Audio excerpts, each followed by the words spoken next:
پہ ابلیس نے کہا تھا کہ اے اللہ تعالیٰ میں آدم سے بہتر ہوں کیونکہ تو نے مجھے آگ سے پیدا کیا ہے، آگ کی مٹی کے مقابلے میں افضل ہے۔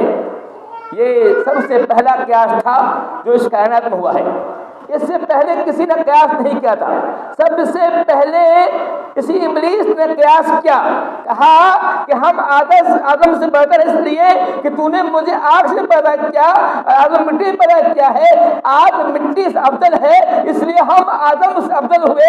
یہ کیونکہ ممکن ہے کہ جو افضل ہے مخلوق سے ادا کرے، جو اشرف ہے اس کو سزا کرے جو اشرف نہیں ہے۔ ہم آدم سے اشرف ہیں کیونکہ تو نے آگ سے پیدا کیا ہے۔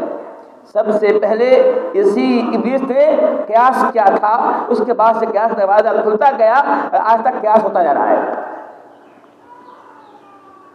یہاں پہ ابلیس کا یہ کہنا کہ میں آدم سے افضل ہوں، میں آگ سے بنا ہوں، وہ مٹی سے بنے ہیں، یہ صحیح نہیں معلوم ہوتا ہے۔ آخر آگ جو ہے مٹی سے افضل کیوں ہے؟ آگ کے اندر کون سی خوبی ہے کہ وہ زیادہ افضل ہے مٹی کے مقابلے میں؟ بلکہ اگر آدمی عقل کرائے سوچے تو یقیناً مٹی آگ سے زیادہ افضل ہے، چونکہ مٹی ہی ہستی کا گواہرا ہے، مٹی کے اندر ہی تمام چیز پائی جاتی ہے، یہ سونے ہو، چاندی ہو، ہیرے ہو، جواہرات ہو، جتنی بھی قیمتی شے ہوتی ہے سب کا جو مخزن ہے سب کو مٹی ہی تو ہے، مٹی پایا جاتا ہے۔ یہ پیڑ جس سے آگ پیدا ہوتا ہے، لکڑی سے آگ نکلتی ہے، وہ مٹی سے پیدا ہوتا ہے۔ مٹی نہ ہوتی تو پیڑ کہاں سے آتے، پھر آگ کہاں پیدا ہوتا؟ یا پھر پٹرول جس سے آگ جلتی ہے یہ تو مٹی سے نکلتی ہے، ڈیزل مٹی نکلتی ہے، گیس تو اسی تیل سے نکلتا ہے۔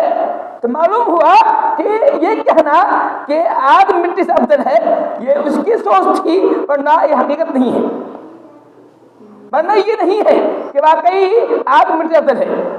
تو میں یہ کہا تھا سب سے پہلے اس نے یہ قیاس کیا تھا اور کہا تھا کہ ہم آدم سے بہتر ہیں۔ گویا کہ یہاں پر اصل بات یہاں یہ ہے کہ ابلیس کو حسد ہو گیا، آدم سے حسد ہو گیا، جلن ہو گیا کہ یہ میرے سامنے پیدا ہوا، ہم اتنے زمانے سے 2000 سال پہلے سے ان سے پرانے ہیں اور اس سے جب سے اس میں اللہ کی بات کر رہے ہیں، یہ کل پیدا ہوا وہ ہم سے کیسے بہتر ہو جائے گا؟ اس سے ابلیس کو آدم سے حسد پیدا ہوا، جلن پیدا ہوا۔ اس جلن میں اس نے اللہ تعالیٰ کے اس حکم کی سرتابی کی، اللہ کے حکم کو قبول نہیں کیا، آدم سے نہیں کیا۔ اللہ تعالیٰ نے کہا کہ یہ تم نے جرم کیا ہے، فَاهْبِطْ مِنْهَا فَمَا يَكُونُ لَكَ أَن تَتَكَبَّرَ فِيهَا، نکل جاؤ یہاں سے، جنت سے نکل جاؤ، تمہارے لیے جائز نہیں ہے کہ تکبر کرو، جاؤ بس ساغرین جنت کے ساتھ، تم کہاں نکل جاؤ۔ اللہ تعالیٰ نے حضرت جو ہے اس کو جو ہے شیطان کو جنت سے نکال دیا۔ جب وہ